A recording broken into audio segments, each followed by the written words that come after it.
Okay, so please, just a reminder to everybody, as always, to type your name into the chat so we have your record of attendance and so that we can continue to give you your funds for getting data for the classes. Okay, good. So good to see everybody here. I'll let more people in as they come, but we have enough people to start the class. Okay, so today we're going to finish our unit on logic, and we're going to not really start the unit on circle theorems, but we're going to say a little bit about how we might organize a workshop on circle theorems, which was the next topic that people voted for on the first day. But most of the day we're going to spend on logic because there were a couple of more advanced topics that people wanted to see, and so I want to make sure that we spend enough time on them so that we don't have to rush too badly. Okay, so I want to just recall a few things from last time. I think so. I got a couple of comments that the lesson was a little difficult last time. People are maybe not as familiar with this topic. So let me give a little review before we move on to new stuff. So the first thing I want to review is this truth tables that we used. And so what was a truth table? Right? A truth table was a useful way of computing the truth values of a statement. And what is a statement? Well, in logic, I mean, a statement is something that's true or false. But when we write statements in logic, we compose a statement out of two pieces. And the first piece is atoms. These are just these letters that represent some statement, just like a variable represents a number. A letter can just represent some statement. And then we put logical connectives between them, like and or, and if then, and if and only if, and not. So using those logical connections, we can combine atoms and make some statement. And for instance, and the truth tables will show us, depending on the truth values of the input statements, what is the truth value of the full statement. So for instance, I left this as an exercise, but we'll do it this time. We've shown one of our main results in logic is that if you have a if-then statement, if P then Q, that's equivalent to the contrapositive, which is if not Q, then not P.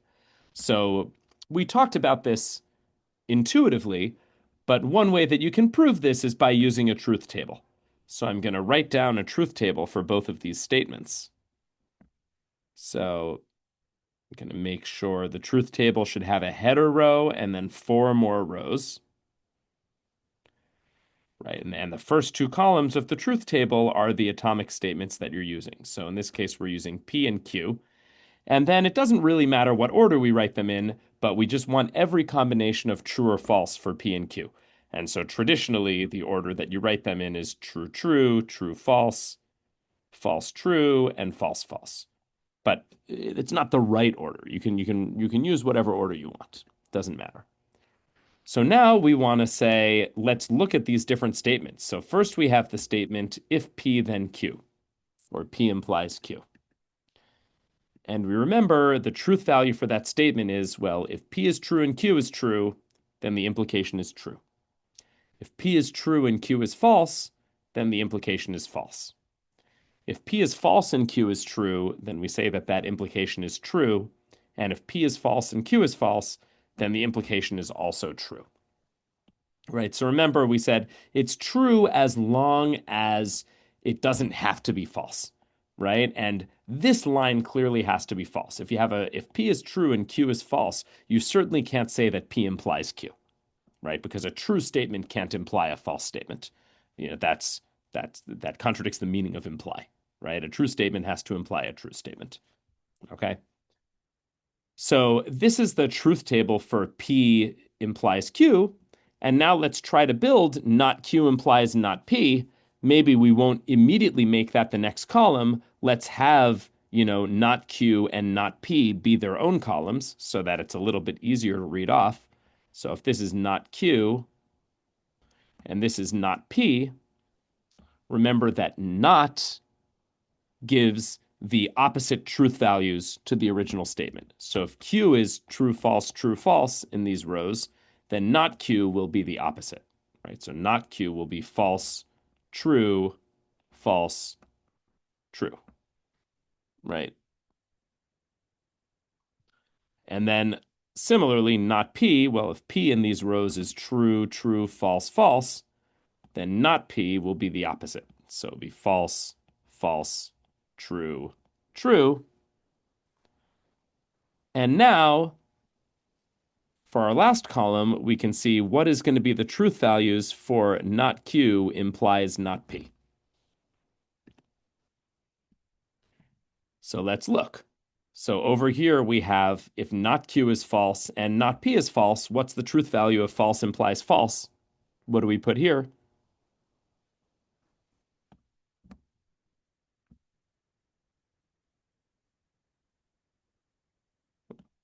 False implies false by our definition is true, right? So we have true here. Similarly, here we have true implies false.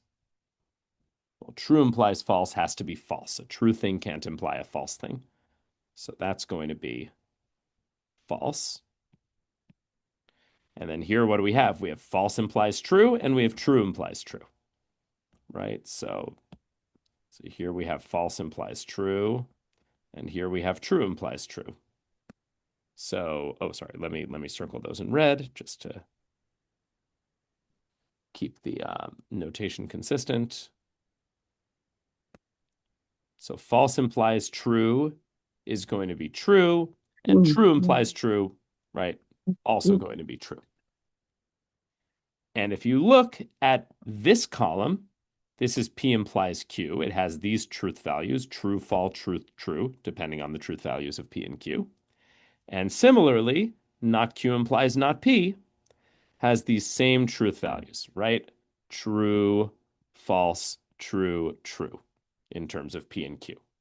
And so we see that this column for P implies Q, or if P then Q, same thing, is the same as this column for not Q implies not P. And that means when two statements have the same truth table column, that means that they're equivalent to each other. So this is a truth table proof that P implies Q is the same as not Q implies not P. The reason they're equivalent is that they have the same truth values no matter what the input truth values of Q and P are, which means if they act on these truth values the same way, that means that they're equivalent statements. Okay, so P implies Q is going to be true exactly when not Q implies not P is true, and vice versa. Okay, so this is a way of showing that these two statements are equivalent using a truth table. You just build the truth table column for each statement, and you look to see if they're the same. Okay, any questions on this?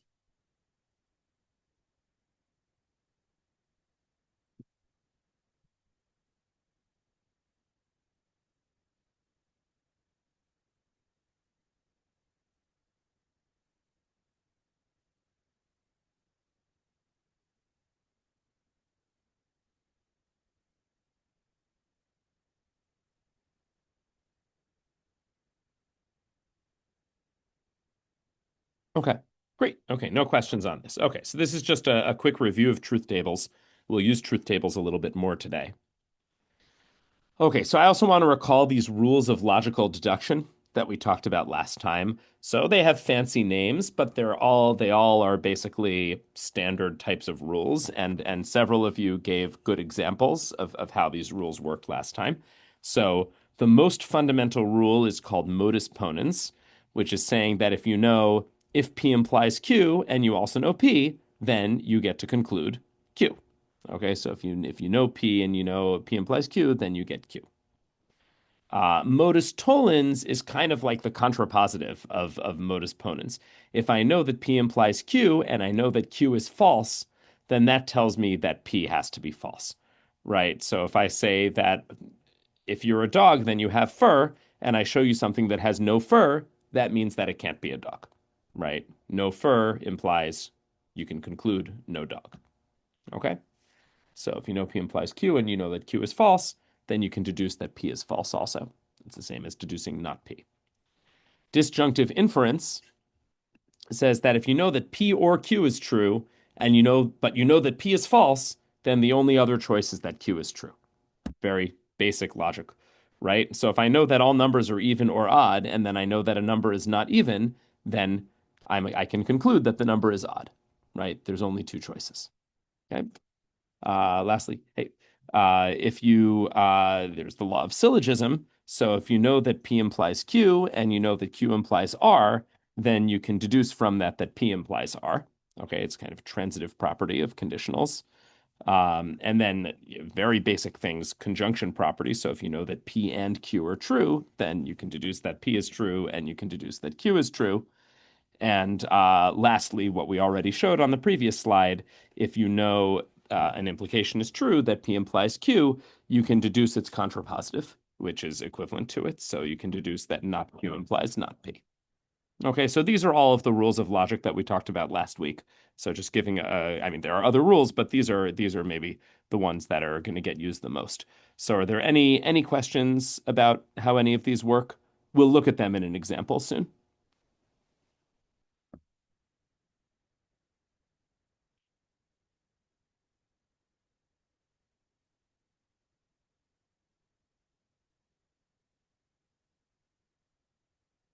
Okay, so that's just the review. Okay, so let's what was the other thing that I want to recall? So the idea of a valid argument. So what's a valid argument or a proof in logic consists of deriving a statement from another statement or from a set of statements by using a sequence of rules of logical deduction, which usually for our purposes are going to be these rules on the previous slide.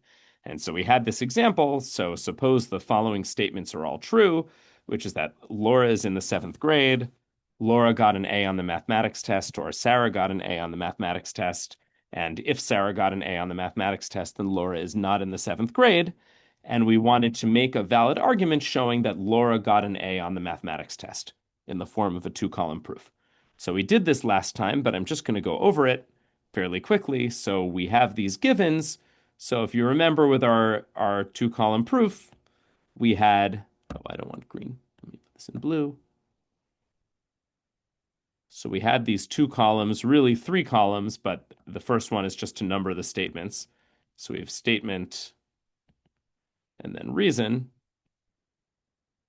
Okay, right? So number, statement, and reason. And the first we wanted to give these names. So we're going to give the statements names. So we're going to let, I forgot what letters we use, but we'll say that S, or I'll say P, is Laura is in seventh grade. And Q is that Sarah, oh, well, maybe Q is Laura got an A. And then R is that Sarah got an A. Okay, so we're going to give our statements names. That's step one for doing one of these truth table proofs. And then, so what do? We have our first lines of the truth table. We're just going to write our givens. So what are our givens? Well, Laura is in the seventh grade. That's P. So we're going to have P is statement one. That's given. What's our next statement? Well, Laura got an A or Sarah got an A. So we call those statements Q and R. So what we have as a given is Q or R. This is given, 2.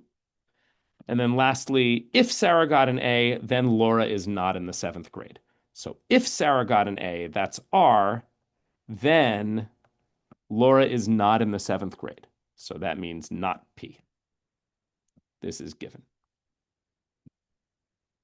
So this is line 3. So these things are all given. And what do we want to conclude? We want to conclude Q, that Laura got an A on the mathematics test. Okay. And so in order to conclude Q, remember, this was actually a pretty quick proof. It only required 2 steps. So the first step was we know P, and we know R implies not P, right? So in particular, this not P has to be false because P is true. So that means not P is false. And whenever we have an implication, if the second statement is false, then the first statement needs to be false. That's the rule we called modus tollens. So the first thing we can conclude here is not R. And the reason for this is modus tollens. And just for clarity, we like to just say, what are we feeding into the modus tollens? We're using the fact that we know P and the fact that we know R implies not P. So we're using line 1 and line 3. So we write line 1 and 3 for modus tollens. And then for number 5, well, now what do we know? We know Q or R. And at the same time, we know not R. So this is an or statement. Either Q is true or R is true. And at the same time, we know that R is false, right? We have not R, which means that R is false. And so the only possibility, if Q or R is true and R is false, then Q had better be true, right? So now we can conclude that Q is true, and this is disjunctive inference.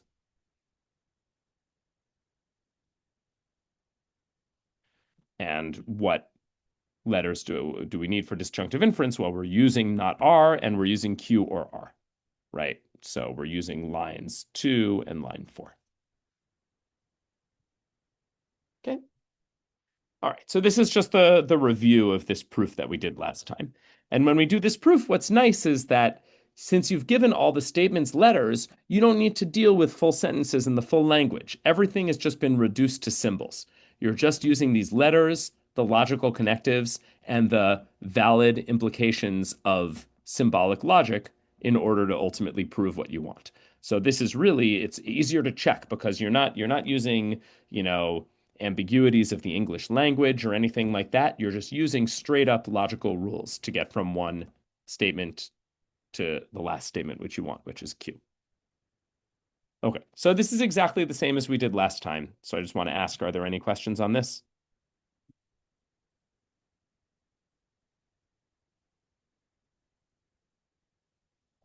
Okay, this is going to finish the recall stage, and we're going to move on to to the to the new stuff.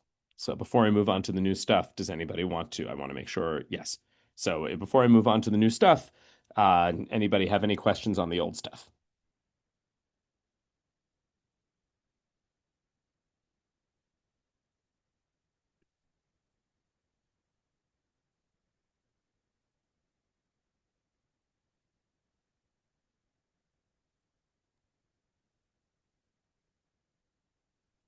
I think it just became very clearer today, though. Okay, Yeah. great. Good to hear. Okay.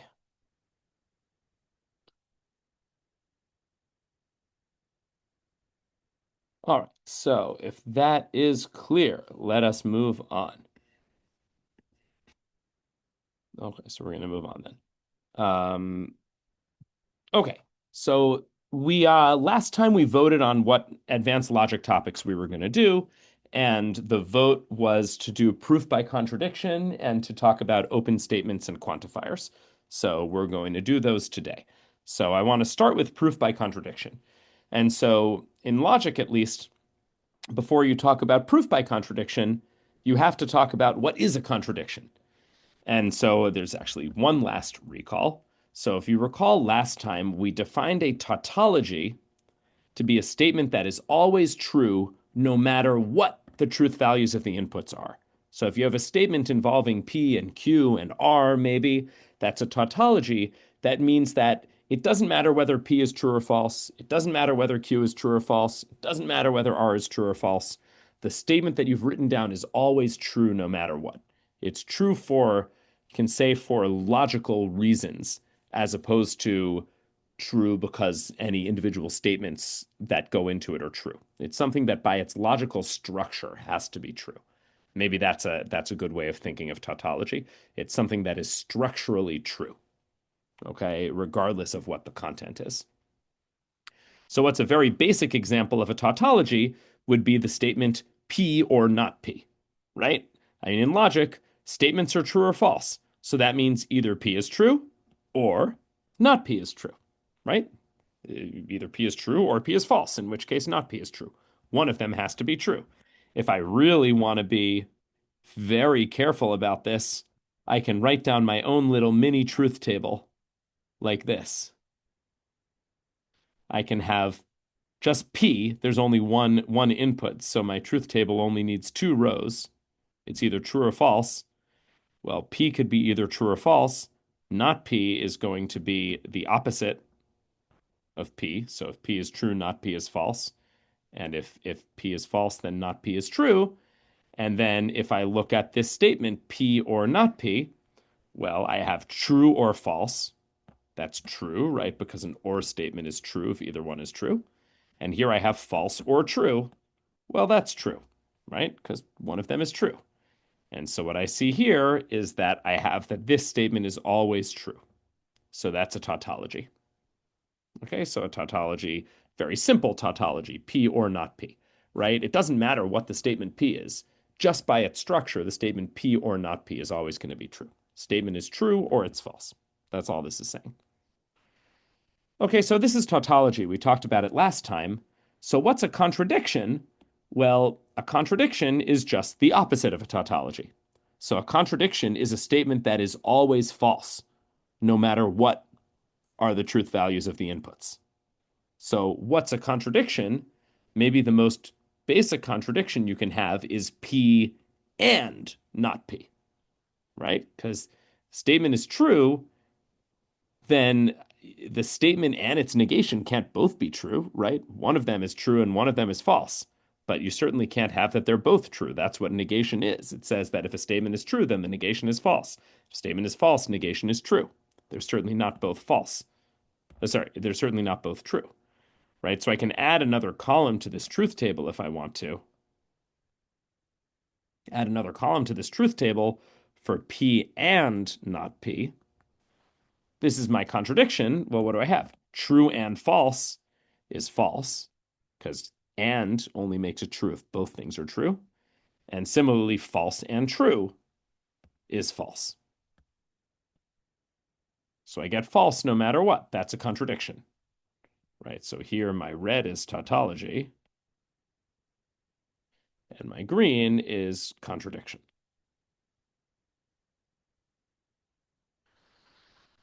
Okay, so they're just both opposites of each other. Tautology means it's always true. Contradiction means it's always false.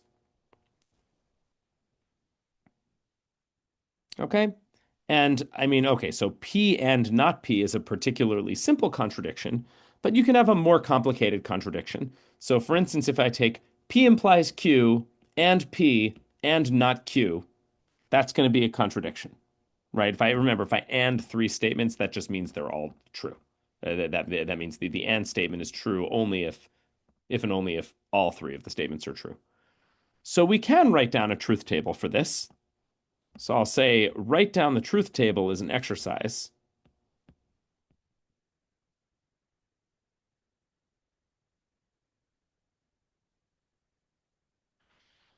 But maybe without writing down a truth table, can somebody just explain logically why this statement has to be a contradiction?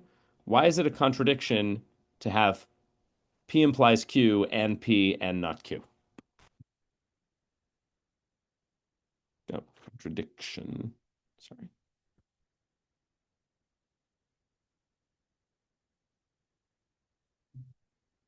Can anybody explain in words why this kind of has to be a contradiction?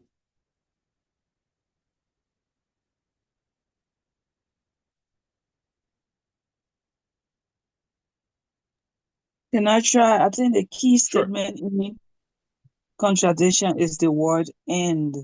because we're saying that P implies Q and P implies not Q. So once there is an opposite that is not implying Q, it becomes a false statement. Yeah. Yeah, right. I mean, it's again, we don't have P implies not Q. It's saying P and not Q. But yeah, basically right. So you have P implies Q. And when did we say P implies Q is false? Let's actually go back and look at the truth table here.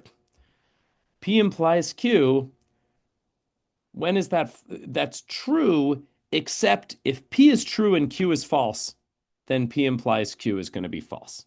In other cases, it's true, right? So let's look at what this is saying. Um, so this is saying P implies Q and P. So remember, we're saying all three of these things would have to be true for the statement to be true. So that would mean P would need to be true and not Q would need to be true, which means Q is false, right? So you need P to be true and Q to be false, and P implies Q is true. But these statements contradict each other, right? Because P implies Q being true means exactly that you cannot have that P is true and Q is false, right? In fact, P true and Q false is the only case where P implies Q is going to be false. So the point is, you cannot have all three of these statements being true at the same time. If P is true and not Q is true, then you get that P implies Q is going to have to be false. Okay. So there's no way you have all three statements true, which means putting and as the key word, just like Miyata said, this whole thing is true only if all three statements are true. And there's no way for all three statements to be true. Because if these two are true, then this is false. Okay? Because P and not Q makes the implication false. Okay, so that's why this is going to be a contradiction. As an exercise, you can write this down in a truth table. There's two different atoms here, P and Q, so your truth table is going to need to have 4 rows instead of 2 rows. And if you write down the truth table for P implies Q and P and not Q, you'll see that when you put them all together, you're going to get false, false, false, false, no matter what. Okay, so this is a contradiction. Okay, so you can have a simple contradiction like P and not P, or you can have a more complicated contradiction like P implies Q and P and not Q. And you can have more. It's another nice exercise. I don't think we'll go over it. Another exercise is write your own contradiction.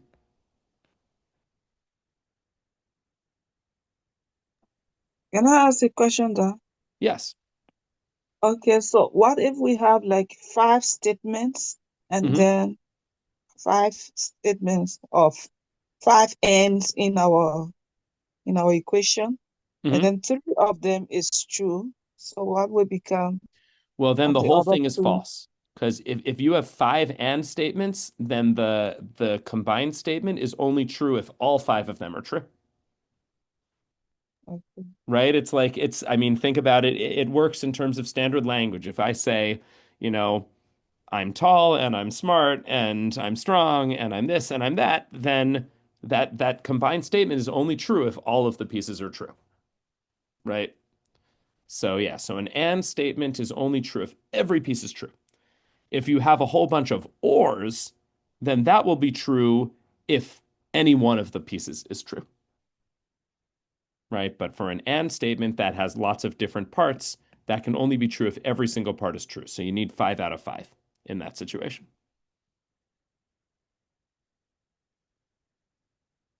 Okay, other questions?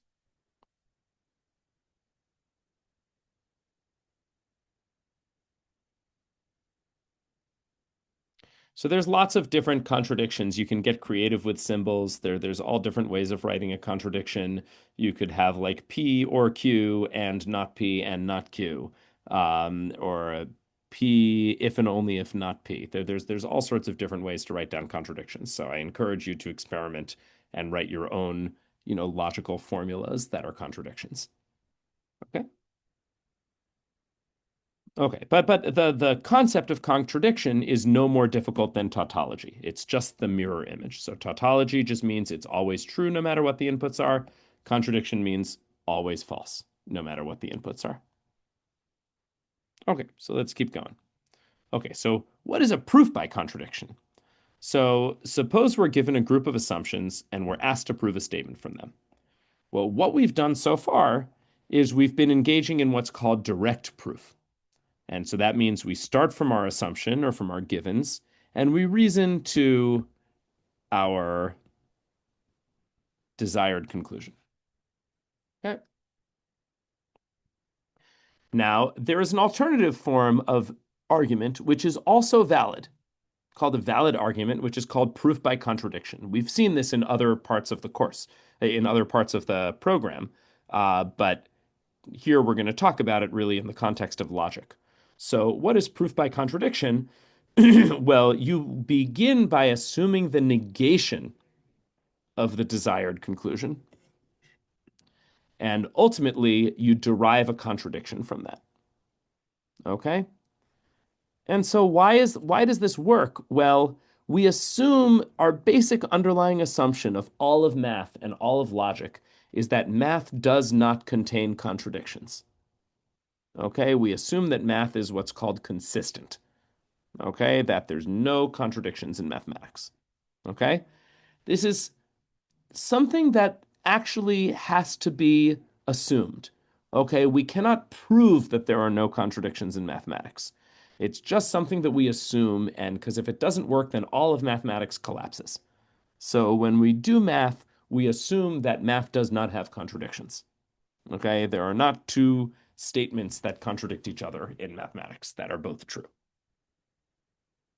Okay, and so the reason this works is that if you assume the negation of your desired conclusion, you get a contradiction. And that means, well, contradictions can't exist. And that means that the negation of the desired statement can't be true. Because if it were true, you'd get a contradiction. And well, if the negation of the desired conclusion is not true, then the only other possibility is that the desired conclusion is true, right? If the negation is false, then the statement needs to be true. So by assuming the opposite of what you want to prove and getting a contradiction from it, you end up being able to conclude that what you wanted to prove is actually true because it sure isn't false. Okay. So often, what is the contradiction you're going to get? The contradiction will come from the negation of one of the assumptions of one of the givens. So we'll see this in our example. And so I will say that proof by contradiction is not usually necessary for the kind of pure logic proofs that we're doing in this mini workshop, but it is extremely useful elsewhere in mathematics. So for instance, if you want to prove some of these fundamental classical results, like that square root of 2 is irrational, or that there are infinitely many prime numbers, then usually a proof by contradiction is the way to go. But for this workshop, we're going to do a proof by contradiction in the case of pure logic. In fact, we're going to do the same proof that we just did, but we're going to show how it works by contradiction. Okay? Okay, so once again, proof by contradiction means we assume the opposite of what we want to show, and then we get a contradiction from that. And I should mention as a warning, maybe I'll just say warning,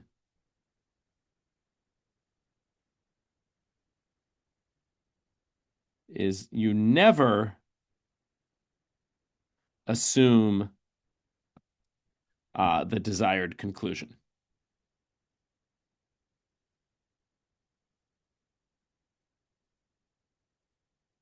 Okay, if you're trying to prove something, you can never assume it. That's what's called circular reasoning. That is invalid. That is the most common form of invalid reasoning, is that you actually assume what you want to prove before you prove it. Okay, that is completely invalid.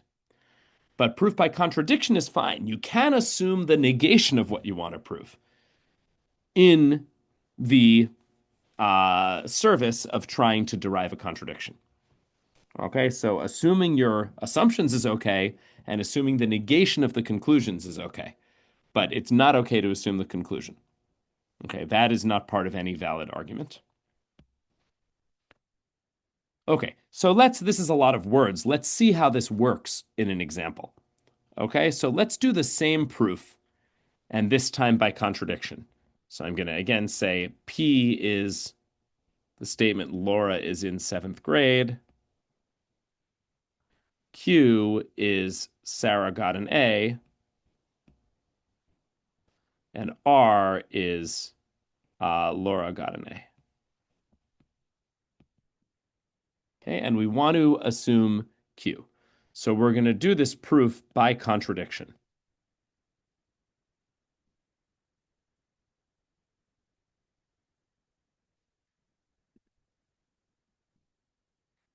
Okay, so I'm still going to have my same statement reason proofs. Maybe I'm going to do, let me make it a little smaller because we may need to do two columns. There may be an extra line of this. Okay. So this is my number, this is my statement. Sorry. Is this not, what's going on? No, I don't want that. No, no. What's going on? There, okay. Statement. No, no. And reason.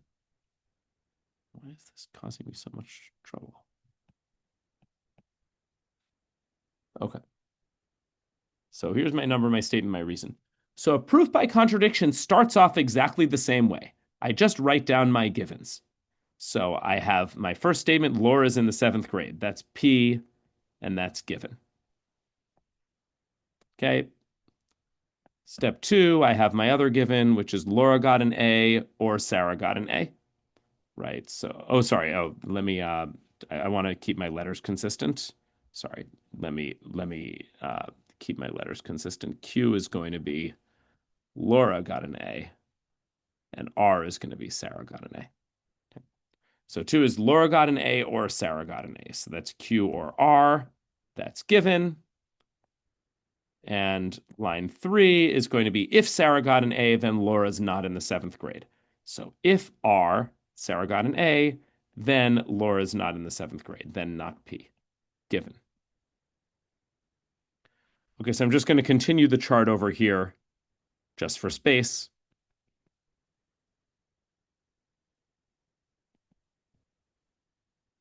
So here's where things get a little different. What I now do if I want to do a proof by contradiction is I assume the opposite of what I want to prove. So what I want to prove is Laura got an A. I want Q. So for a proof by contradiction, what I do is I assume not Q. So this is line 4, and what I'll say for this reason is I'll say assumption for uh, contradiction, which unfortunately I don't have enough space to write. So I'm going to have to write this very small for contradiction. Okay, I'm going to zoom in so you can see what that means. I'm sorry I don't have enough space to write it. But what I have here is assumption for contradiction. I assume, I'm sorry, this is extremely small on your screen. Okay, so, but it says assumption for contradiction. So not Q, we're going to assume. Okay, so this is where this proof differs from the direct proof, right? So this is number 4. This is different.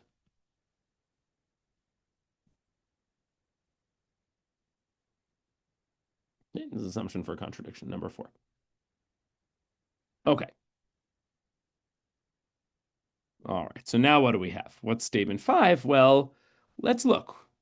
Well, we've got that not Q is true, and we have that Q or R is true. So if we know that not Q is true and Q or R is also true, what can we derive using one of our standard logic rules from that?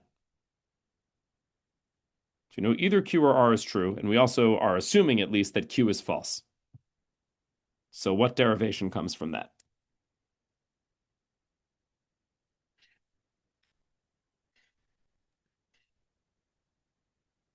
The first one, what's that name again? Right. So I mean, and if you don't remember the table of logical rules, think about it just in terms of just intuition, right? So we know Laura got an A or Sarah got an A, and now I'm assuming that Laura did not get an A. So what's the only possibility left? What had to have happened? If Laura got an A or Sarah got an A, but Laura did not get an A, then who got an A?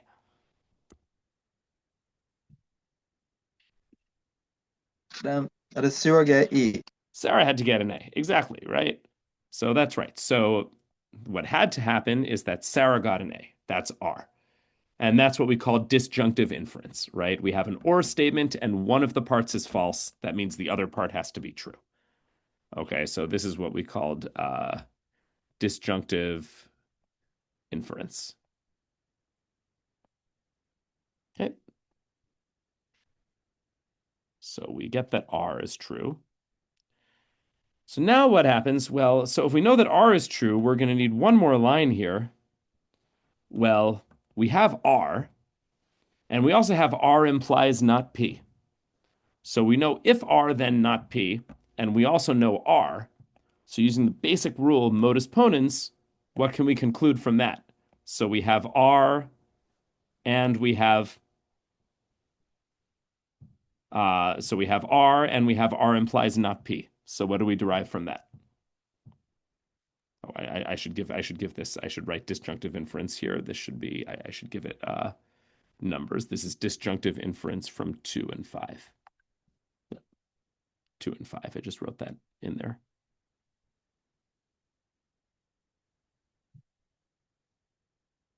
Okay, so now here, if we have R and we have R implies not P, what do we get from that?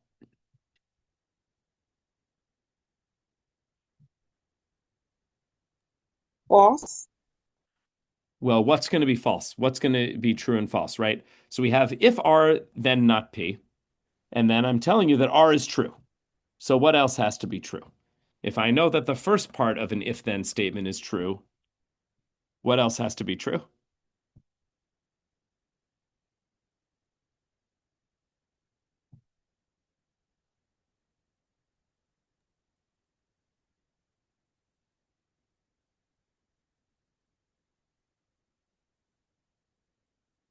Well, let's go back to the let's go back here, right? I'm stuck.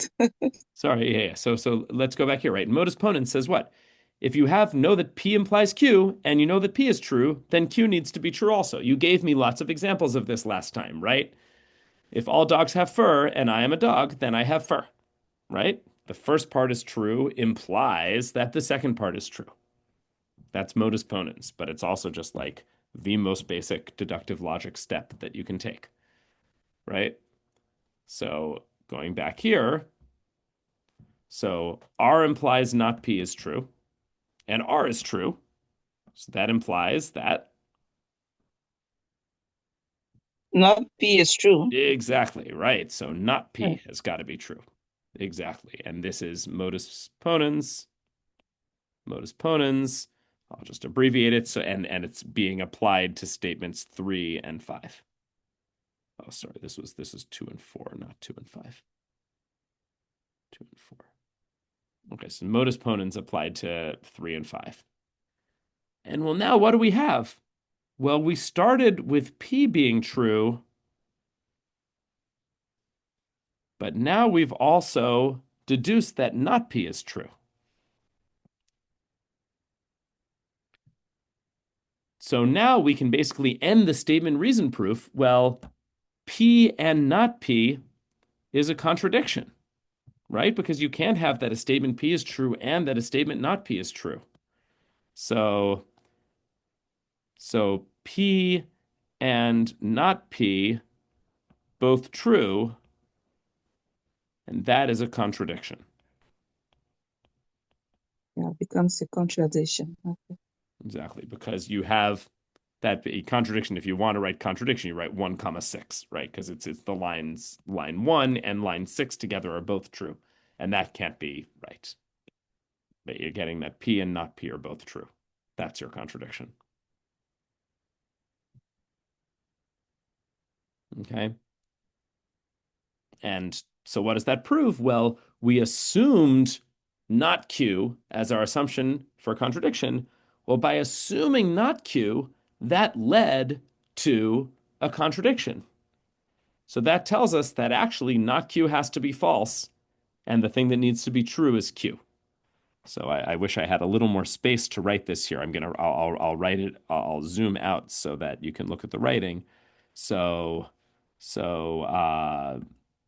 thus not Q is false.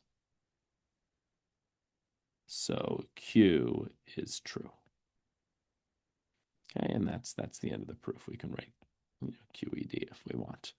Okay, so I'm zooming in so that you can see what this says, but I'm going to zoom back out now so you can see the whole thing, right? So the proof by contradiction, how does it start? It starts the same way. You write down all your givens. Then you have this extra step, which is different. You say, all right, now my statement is I'm going to assume the opposite of what I want to prove. I want to prove Q, so instead I'm going to assume not Q. And you're allowed to just assume it. It basically works like an extra given. You just assume it to try to get your contradiction. And then you just derive what you can derive. You use logic rules to try to get the contradiction. You don't necessarily know where you're going. Getting this contradiction is you have to just kind of work at it, right? But eventually, what we saw is that we were able to conclude not P, but at the same time, we have P as a given, and P and not P can't both be true. So we get a contradiction from line 1 and line 6.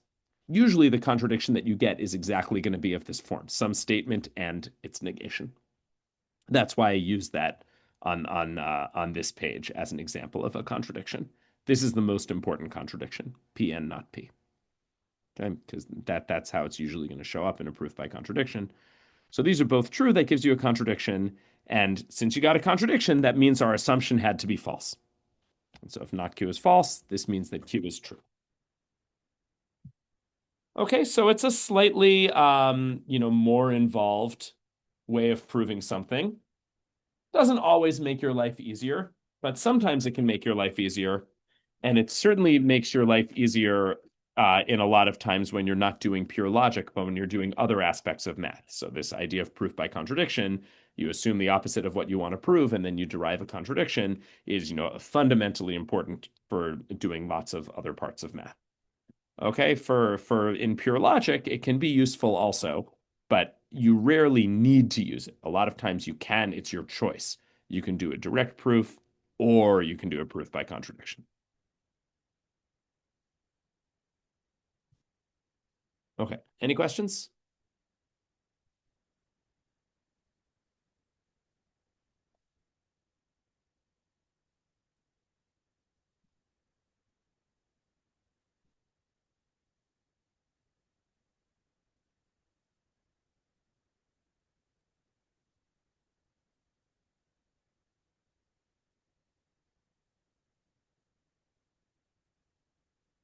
Okay, so that's an example of a proof by contradiction. Okay, so we're going to move on to this open sentences and truth sets. I just wanted to show how this proof by contradiction works. In some sense, maybe you could say it's a little easier. As I don't know, for me, modus ponens is easier than modus tollens. That's why I like this. It's more intuitive that if R implies not P and you have R, then you get not P, right? That's modus ponens. I think that's a very, very clear thing. Modus tollens is a little harder. You have an implication and the conclusion is false. You then reason that the hypothesis is false. That I think is not quite as basic. So one of the advantages of using proof by contradiction here is that you turned modus tollens, which you needed modus tollens in the original proof over here. It turns it into something where you only need modus ponens instead of modus tollens. Makes your life a little bit easier.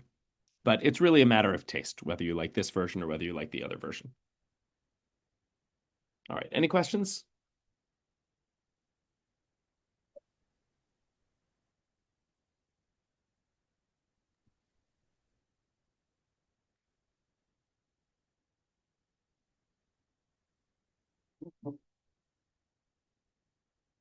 Okay, if there's no questions, we'll move on. Okay, so open sentences and quantifiers. So this is the other topics that people wanted to do.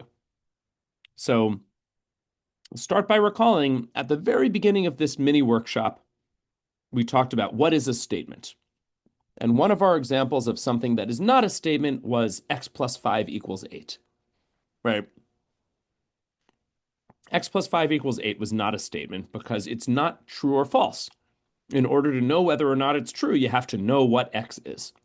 Okay, so as a statement alone, it's not true or false because whether or not it's true or false, that depends on the value of x, right? Depends on the value of x. So but of course, this is an equation. This is part of math. We don't want to just say, oh, x plus 5 equals 8. That's not true or false. I don't want to deal with it. That's not math. Forget it, right? We don't want to say that. This is certainly math. So we want to have a name for equations and sentences like this. So an expression that includes variables, right? So it includes variables and it can become true or false depending on which values are substituted for the variables. That's what we call an open sentence. Okay? So an open sentence is kind of almost a statement. right? It's not a statement, but if you replace the variables with numbers, then it becomes a statement. Okay? So if you just have something like x plus 5, that's not even an open sentence, right? Because if you replace x with a number, you have 2 plus 5. That's not a statement. That's just an expression. But basically, if you have an equation, that's an open sentence because if you substitute a value for the variable, it becomes either true or false. So in this sentence, right, if we substitute 3 for x, this becomes a true statement. We get 3 plus 5 equals 8. If we substitute 4 for x, it becomes a false statement. It becomes 4 plus 5 equals 8. That's a false statement, right? So depending on what we substitute, this becomes true or it becomes false. Okay? So for simplicity for today, we're going to stick to open sentences in only one variable. You can have open sentences in two variables. You could have something like x plus y equals 8.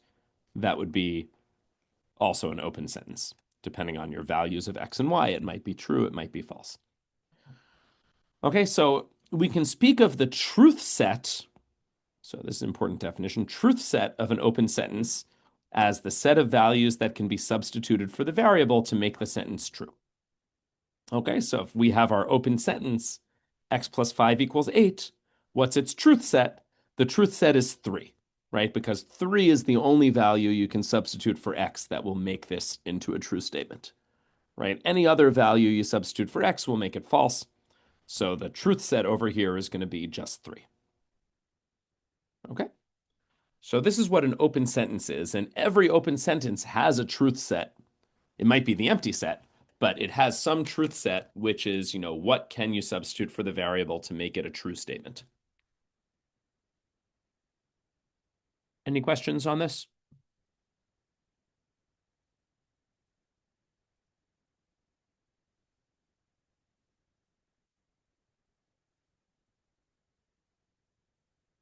Um, so I should say, what you usually do also when you have these open sentences is you fix what's called a universal set.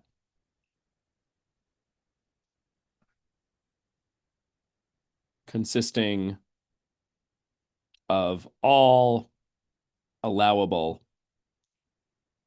substitutions.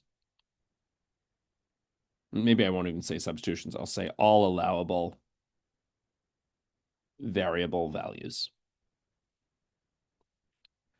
So we do this all the time. When you solve an equation, usually we assume that the universal set is the real numbers. We're looking for a solution in the real numbers. So we would say that's the universal set. But sometimes maybe you'll want the universal set to be the integers or the complex numbers or the natural numbers, all sorts of ideas. When you don't say anything, it's usually assumed that the universal set is the real numbers. That's what you're allowed to substitute for your variables.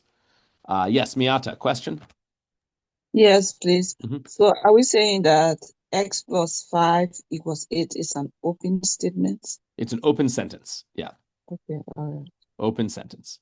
Okay, it's Exactly. not a statement, but an It's open not a sentence. statement, right? All right. So this is So it's a good sentence. Yeah.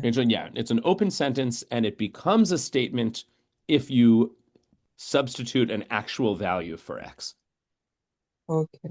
right? So you need to replace x with a number to make it a statement. All And right. depending on what number you replace it with, it might become a true statement A or true it might statement or a become a false false statement. statement. Exactly. But you need to put Thank a you. number in there to make it true or false. Yeah, so Thank I you. guess I didn't say that explicitly. So I should say yes, x plus 3 equals 5 equals 8. X plus 5 equals 8 is an open sentence.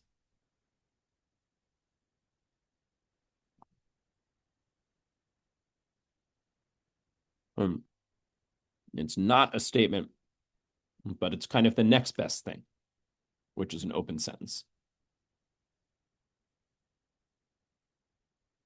Okay, other questions on this?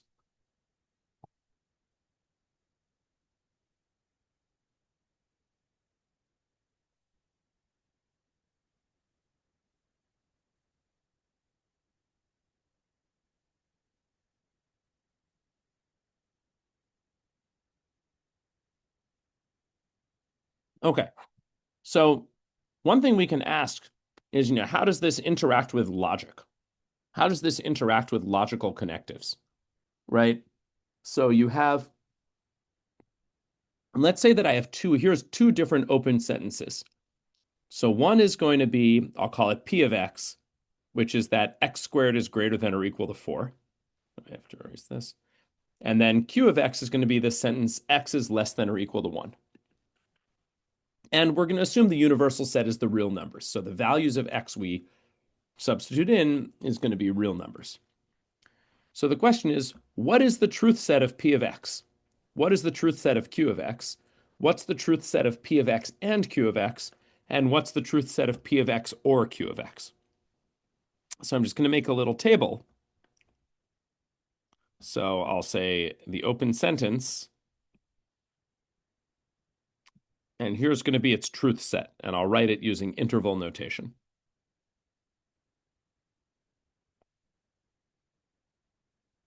All right, so we have P of X, Q of X, P of X, and Q of X, and here P of X or Q of X.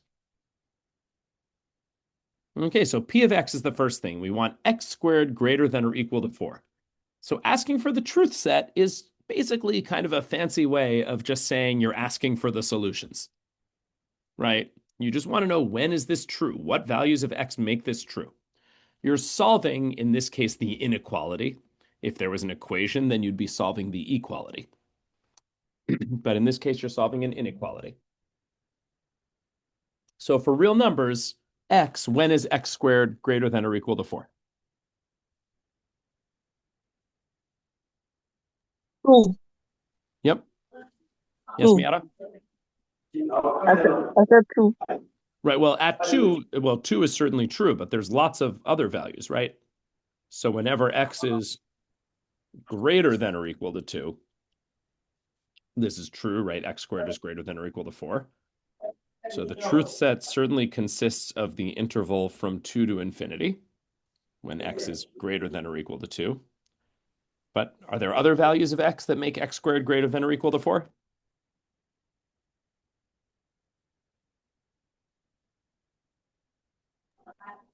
Yeah, that. Yeah, Linford? Should we also look at TD? Right. Well, so 3 is here because this is, remember, this means all numbers that are at Oh, least 2. infinity. Oh, okay, infinity. Right. Sure. So 2 to TD infinity. of war, right? Okay. But what So else?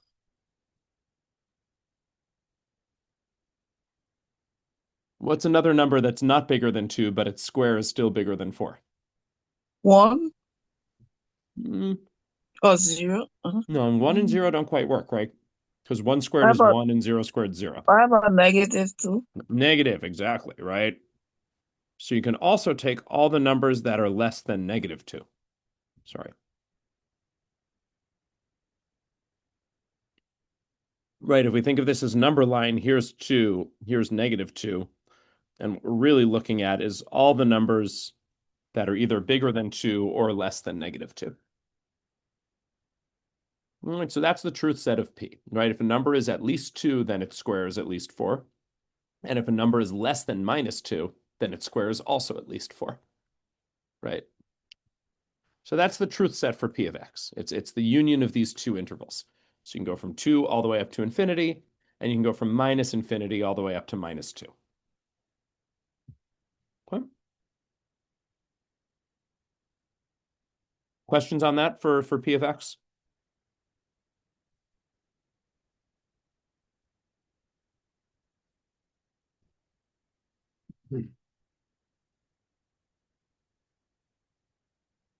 Okay, what about Q of X? Q of X is a little easier. It's just saying that X is less than or equal to 1, right?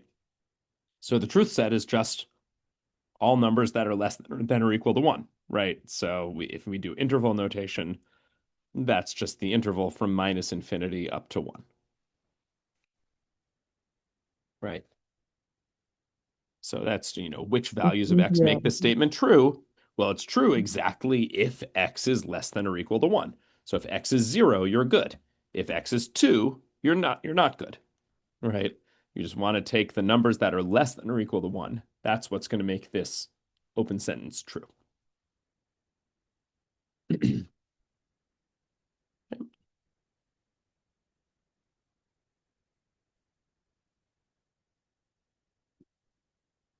All right, is that okay?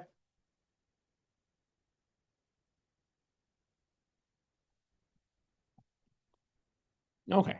So now we start connecting it to logic. So what happens if you have P of X and Q of X? So what I should say is that these logical connectives, they apply to statements, but they also apply to open sentences, and they make new open sentences.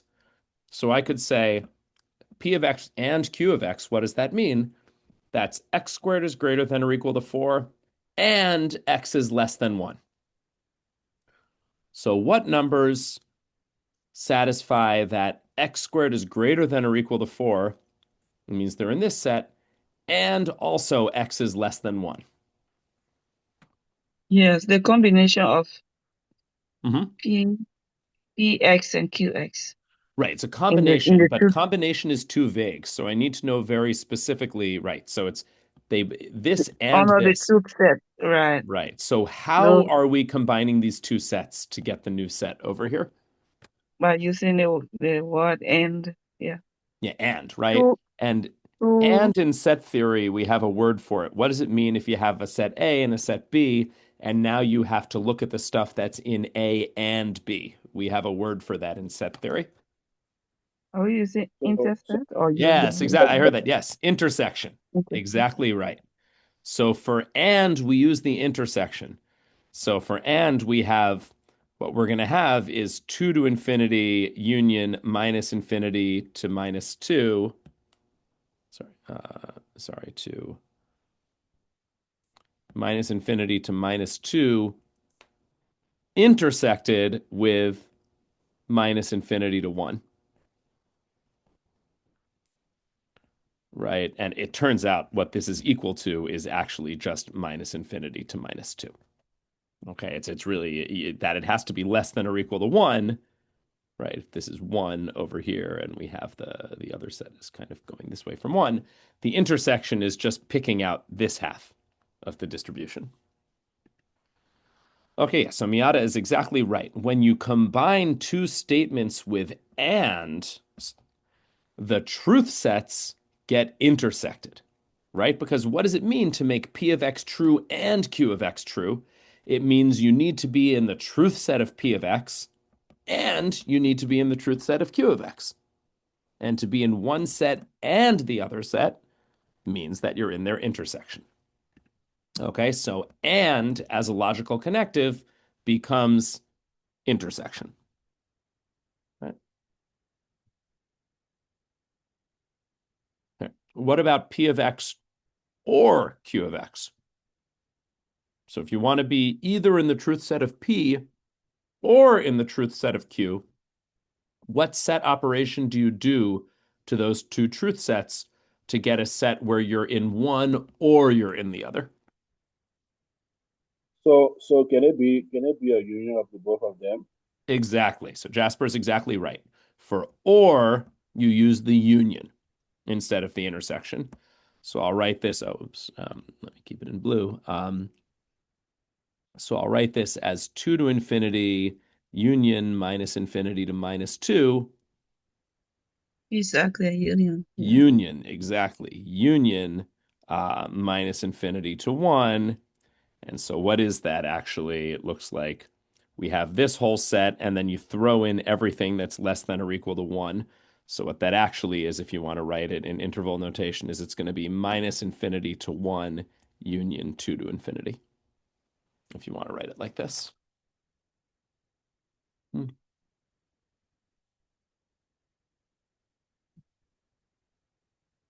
So, Dr. Obus, Yeah, Jasper?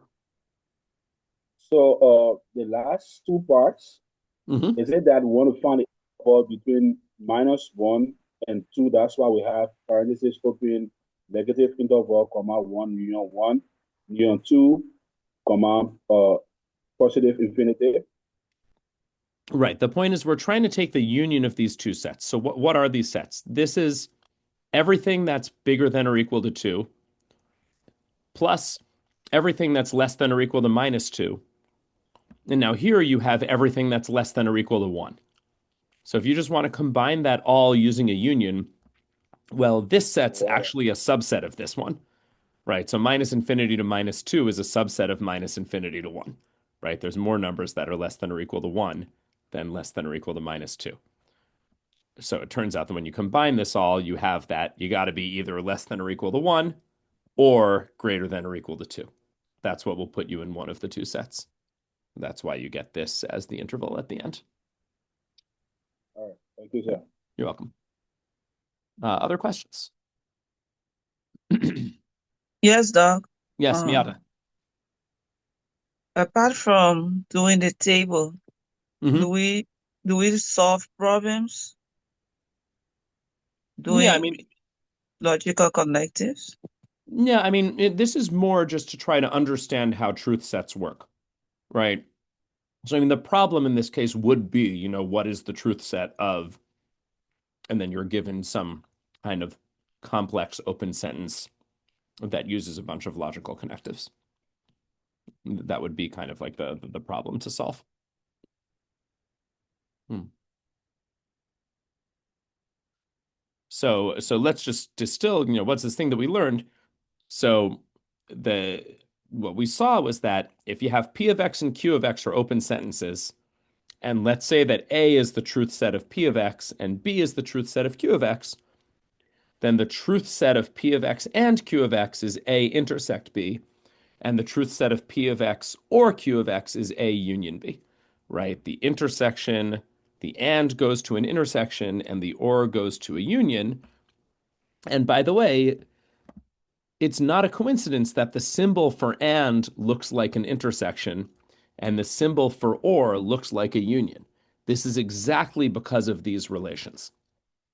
Okay, so the reason it's completely intentional that the symbol for and looks like the symbol for intersection, because that's what happens on truth sets, and the symbol for or looks like a union. That is what happens on truth sets.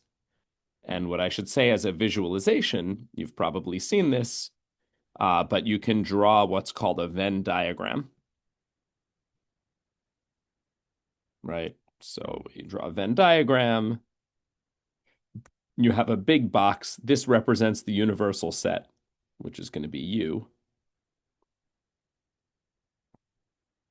And then basically you have your truth set for P. That's going to be represented as some subset, which we'll call A. And then you have your truth set for Q. That's going to be some other subset that's called B. And then you have the intersection here, right? So the red part is the stuff that's in both sets. That is going to be A intersect B. And then I'll have the green part, which is the stuff that's in either set. So the green part here, as I'm writing a key for the graph, this is going to be A union B. Right? And so this is just standard Venn diagrams, but if you think of them as truth sets, if A is the truth set for the statement P and B is the truth set for the statement Q, then their intersection is the truth set for the statement P and Q, and their union is the truth set for the statement P or Q. Okay, so intersection means intersection, and or means union.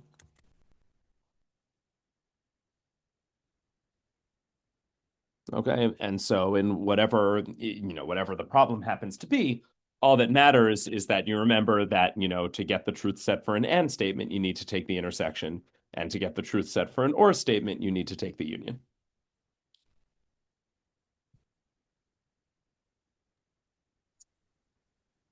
The Venn diagram summarizes it. It's nice. Exactly. All right, any questions?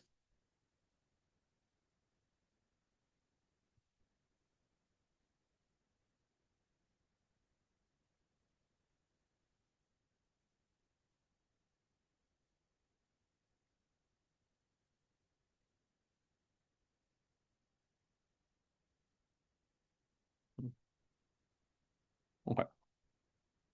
Okay, so let's move on. Okay, so this is what a truth set is.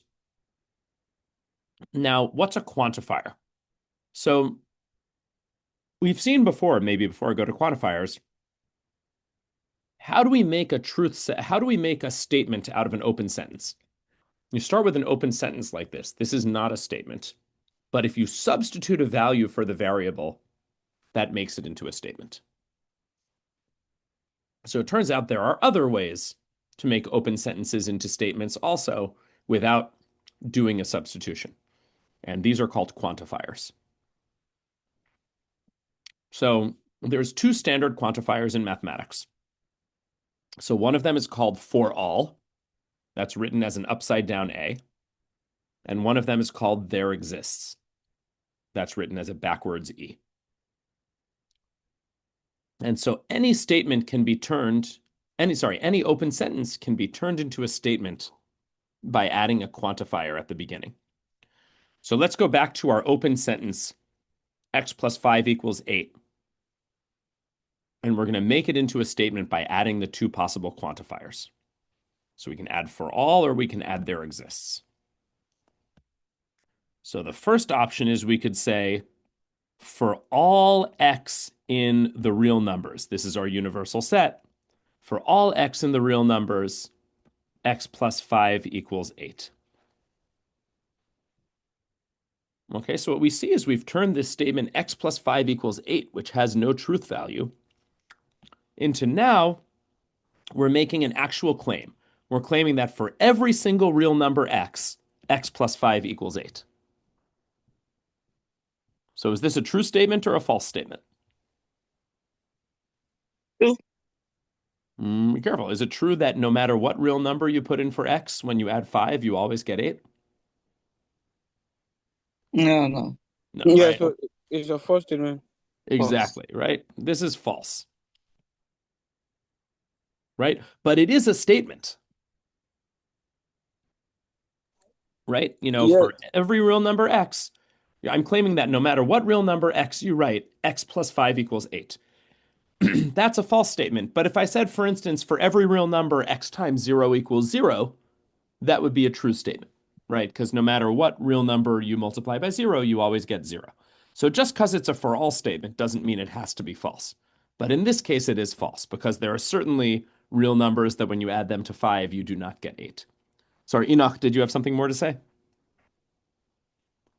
Yeah, I just want to say something. I'm Mhm. working somewhere. That's why I'm not really responding. I'm working in the bush somewhere.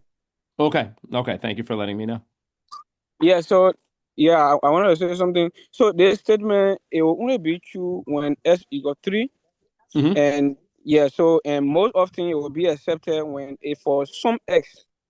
Exactly. So that's the Yes. second thing that we can do, right? So this is, I can use the other quantifier. I can say there exists x in the real numbers such that x plus 5 equals 8.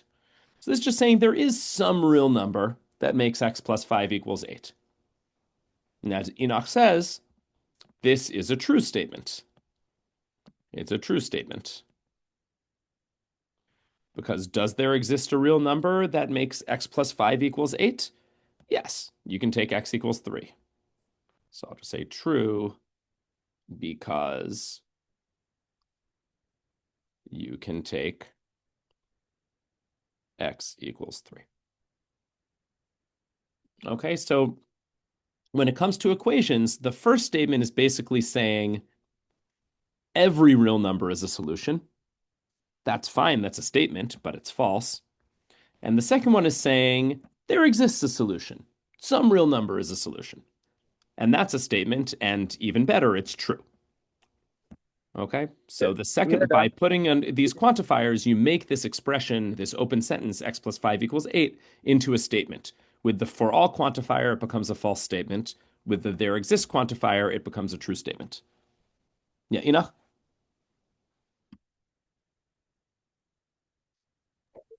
yeah, I want to say something. Mm-hmm. Yeah, so for the two statements, the statement for all x and for some x, is there any way that you can give the negation of them?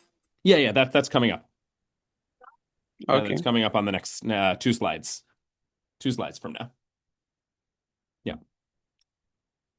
Okay. So, okay, but any basic questions just about how open sentences become statements by throwing in these quantifiers?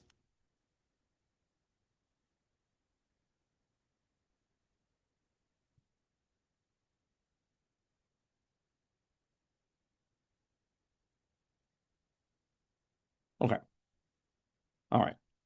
So let's just do this abstractly. Oh, so negating a quantified statement. Okay, so on the next slide, even better. So let's say that P of X is an open statement and U is a universal set. So we're going to do this completely abstractly. So how do we negate the statements for all X in U, P of X is true, and there exists X in U such that P of X is true? And what we want to remember is that the negation of a statement is true exactly when the original statement is false, and vice versa. So if we have a statement for all X in U, P of X, which I'm going to write in English, I'll say for all X in U, P of X is true. And this is a statement. So I want to know what is the negation. Yeah. Yep. Yep. Yeah. So what if I say that for all X in U, P of X is false? Aha.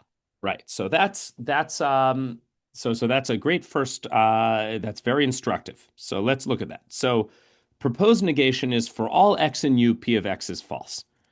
Now let's go back to this particular example. So we have the statement for all X in R, X plus 5 equals 8. That was a false statement. So Yeah. now So if we use this proposed negation, we'd have for all X in R, X plus 5 is not equal to 8. yes. And well, that's also false, right? Because there's an X in R where X plus 5 does equal 8. So it's not true that every real number makes X plus 5 unequal to 8. So it can't be the negation to just negate the sentence here, because that would make the statement and its negation both false. And we know that for a statement to be the negation, one has to be true exactly when the other one is false. So the negation can't be for all X in U, P of X is false. Because what if P of X is sometimes true for some X and false for other X's? Then both of those statements would end up being false. So let's think about this also just in terms of standard logic. If I claim, if I claim, everybody from, I'll name some city. So if I claim, everybody from Philadelphia is a thief, okay? And then you come and say, well, that's not true. How would you show to me that that's not true? I claim that everybody in the city of Philadelphia is a thief. Well, to show me that that's not true, you just need to bring me one person from Philadelphia who's not a thief, right? You don't have to tell me that nobody in Philadelphia is a thief. If you want to say it's not true, you just got to give me one person who's not a thief. And then my statement's false, right? If I say everybody does this, I make some big generalization, you can say that's not true. There's one person who doesn't do this. Okay? Nobody, this person's not a thief. And so you can't say that everybody in Philadelphia is a thief, right? So the negation of saying that for all X something is true is not saying that for all X it's false. It's just saying there's one X that makes it false. There's some X that makes it false. So the negation here in English is going to be there exists X in U, I'll say such that P of X is false. Okay, or in symbols, there exists X in U such that not P of X. Okay, this is in symbols. But it just means what I wrote in the quotation marks. Okay, so to contradict, to do the opposite, that it's always true, you're just saying, well, it's not always true. There's at least one example where it's false. Okay, you don't have to prove that it's always false. You just have to prove that it's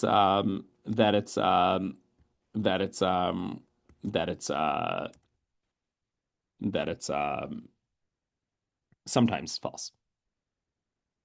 Okay, so the negation of for all X in U, P of X is true is there exists an X in U such that P of X is false. And so, yeah, it's a very common misconception that you have to say for all X in U, P of X is false. You only just need that one exists.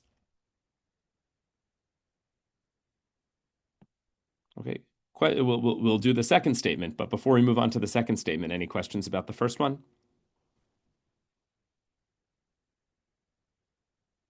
Yeah, Miata, it's okay. yeah.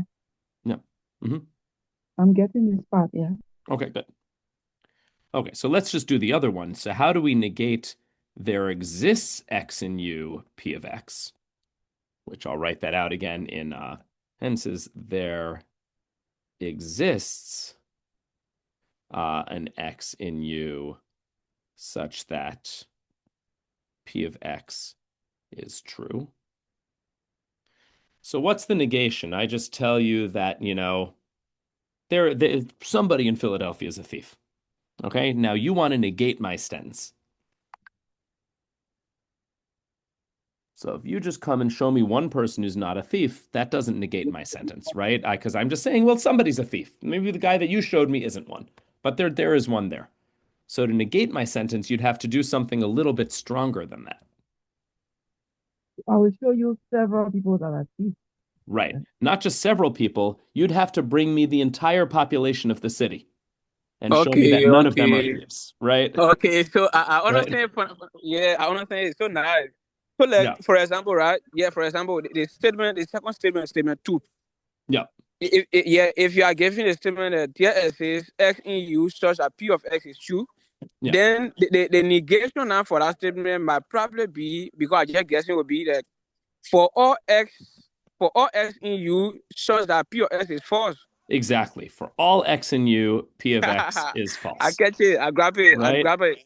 Exactly. That is the negation. That's perfect, right? Exactly right. And in symbols, that's for all x in u, not p of x. This is how we do it in symbols. Okay? So what we see is that when we negate these things, the quantifiers turn into each other. So the negation of a for all statement is a there exists statement, and the negation of a there exists statement is a for all statement. So negations switch the quantifiers. Okay, and then you always have to negate the actual statement. So the p of x has to become not p of x. So the negation of for all x in u p of x is there exists an x in u not p of x. I'm claiming something's always true. You just need to show me that it's sometimes not true. Here, if I'm claiming that something is sometimes true, you need to show me that it's never true if you want to negate it. Right? Yeah, so this is how we negate a quantified statement. Okay, so we're going, I just want to see how much to have. We have negating some of that. Okay, yeah, okay. We'll finish the logic. We'll save all the circle stuff for next week. Okay, we won't get to the circle stuff this week. But I want to spend the next 10 minutes finishing the logic because we'll get to a good point. Okay, so before we move on, any questions about these negations?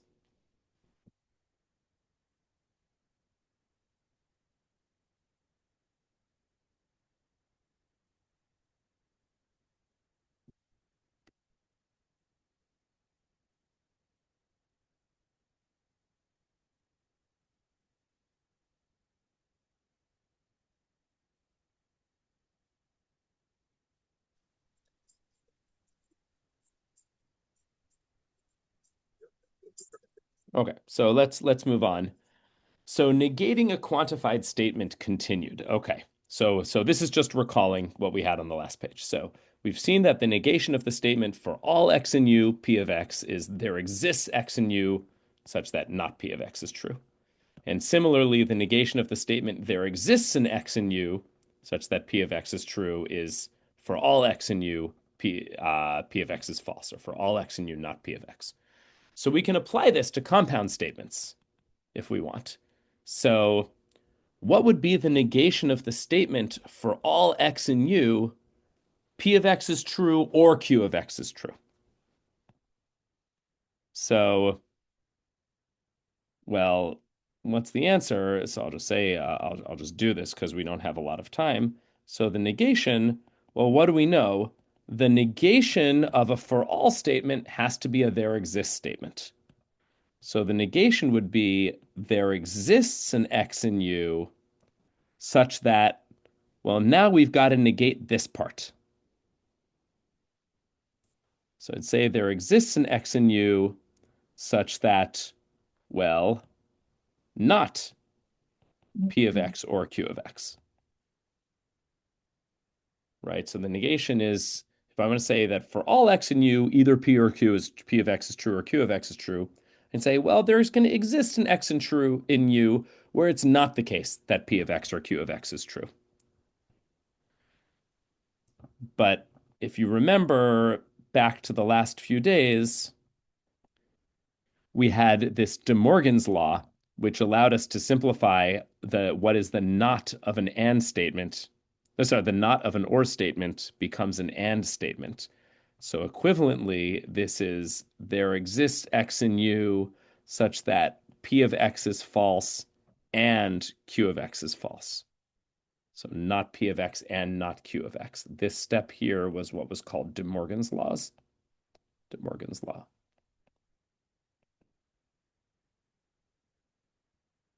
Hey, the negation of if p of x is true or q of x is true, the negation is p of x is false and q of x is false. It's not true that either of them is true. So in this case, this is the negation of a compound statement that's built from a compound open sentence and a quantifier. And so you just have to negate it one part at a time. So you first say, well, for all x in u, something is true. The negation is there exists an x in u where it's false. So I just write not and the whole statement. That's fine, that's correct. But if you want to simplify it further, you can use what we already did last time, which was how do you negate an or statement? It's not the first one and not the second one. So this would be over here, I would call this here the fully simplified version. Yes, sir. Yes? So in other words, we are replacing the word or with and. Exactly. We are simplifying it in simplified version. Right? Exactly. So these negations, they switch things in logic. They switch for all to there exists, and they switch there exists to for all, and they switch ors to ands, and they switch ands to ors. So they just switch everything when you negate in logic. But if you remember, but it's not that they switch just because, oh, it's negation, so you have to switch. It's because if you go back to the notes from last time and the previous time, we showed that not P or Q was equivalent to not P and not Q. We showed that they had the same truth table. That's why this works. Okay. So this is how you negate a compound statement. So this is a little abstract. Let me just close for the last thing to just do this with an example. So what's an example? So we saw on the previous slide that the negation of for all x in u, p of x or q of x is there exists x in u such that not p of x and not q of x. So let's look at this as an example. So let's say that u is the integers and p of x is the, oh, I shouldn't say the statement. Ooh, that's egregious. Sorry.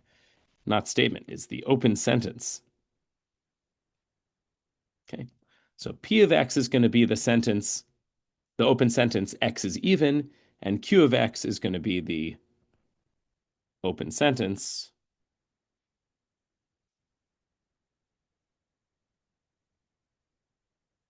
The open sentence, X is odd. Okay, so X is even or X is odd. So the original statement, so the statement, I'm going to write it in English. So the statement is for all integers x, right? That's what it means to say x in u. U is the, for all integers x, well, p of x or q of x. That means x is even or x is odd.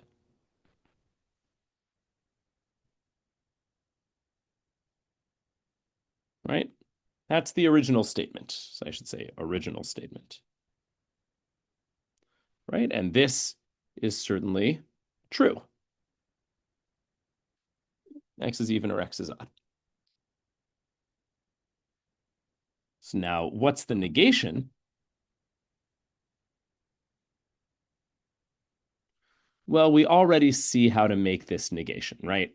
So we have it in symbols. Let's write that out in English. So in symbols here, it says there exists x in the integers. So there exists an integer, an integer x such that, and now what do we have? We have not p and not q. So it says x is not even not and even x and is not not odd. odd, right? Such that x is not even And not and odd. x is not odd. Not odd. Yeah. And that statement is certainly false, right? Because we know that exactly as James says, right? We know that every integer is either even or odd, right? So this statement is false, which is good because it's the negation of a true statement. It should be false, right? And if you think about it logically, this is forgetting about integers or even or odd, if you could say for all thingamabobs, they're either cromulent or embiggened, and I just used a bunch of nonsense words. The negation of that is there exists a thingamabob that is neither cromulent nor embiggened, right? It doesn't matter what the words mean. They don't need to mean anything. Structurally, that's still going to be the negation. Here, thingamabobs are integers, and cromulent means even, and embiggened means odd. But you can just use whatever words you want. It's still going to be, structurally, this is how you negate the sentence, right? So to say that for everything in your set, it's either one or the other, the negation is, not so fast. There's actually something in your set that's neither of those, right? That's going to be the negation there. Okay, and so you can use this. You can do this in other ways. So maybe I'll say I'm going to give a couple of exercises at the end. I'll go back to this, but let me just give a couple of exercises. Negate the following statements. So negate there exists x in U such that p of x and q of x. And then the second one is negate for all x in U, and this one's going to be a little tricky, p of x implies q of x. Okay, so these are going to be two exercises to look at for next time. So I'll post the notes so you'll be able to read the exercise from there. But let me just go back. So the negation. So this is how we negated this statement over here, right? It's built from open sentences, but it becomes like x is even is an open sentence. That's not a statement because you don't know whether it's true or false. But when you throw in quantifiers, these things become statements. So for all integers x is even or x is odd, that's true. There exists an integer x such that x is not even and x is not odd, that's false. So the moral of the story is throwing in these quantifiers turns open sentences into statements. So we have these two ways of turning open sentences into statements. You can do it by substituting a value. So x is even is not a statement, but 6 is even is a statement. It's true.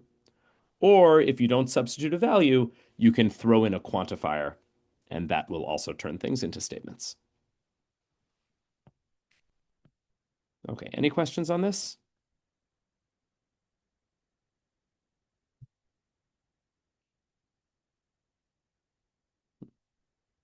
Okay. Good. Okay, so we're basically done. Let me just say briefly as an introduction. So this is going to finish the logic unit. So circle theorems was the next topic that people voted for back on the first day of the semester. So I'll just say briefly, it's a collection of results covering the relationship between areas, angles, lengths, and arc lengths arising from circles and lines drawn inside them. Here are some references to the Liberian high school math curriculum where it shows up. The curriculum doesn't exactly talk about which theorems. It just says circle theorems. And we're only really going to spend one full class session on circle theorems, so we're going to have to choose what to cover. And the idea is basically there's basic theorems for circle theorems, which would be formulas for area and circumference and formulas for measures of central and inscribed angles. And then more advanced theorems would be formulas for angles involving tangent lines, ratios of line segments in circles, power of a point theorem, theorems about inscribed quadrilaterals, etc., etc. So all that I want to ask you, and maybe this is homework exercise number 3, is message me or the chat about whether you want to focus on basic or advanced circle theorems. Okay, so that would be message number 3, so that I know how to tailor the workshop, or we can figure out together kind of what needs to be in such a workshop. Okay, so thank you very much for your attention. And it got a little interesting, I think, at the end, but hopefully with the notes, even if not everything made sense right away, you'll be able to study and it will make more sense for you later on. So it's a reminder to write your name if you haven't done so. I think basically everybody wrote their name, but just so I have your record for attendance. Yeah, and we will meet next week. So we have class next week, and we're going to transition from logic to this circle theorem stuff. Although I think we will go over the solutions to these exercises first before we talk about circle theorems. Okay. Any last questions? No, God, thank you. You're welcome. You made math so simple. Thank Oh, you. thank you. I'm glad you enjoyed it. Yeah. Okay. So as always, I'll send out the notes and I'll send out the video and I'll send the attendance to Deborah. Thank you, Dad. All right. You're welcome, everybody.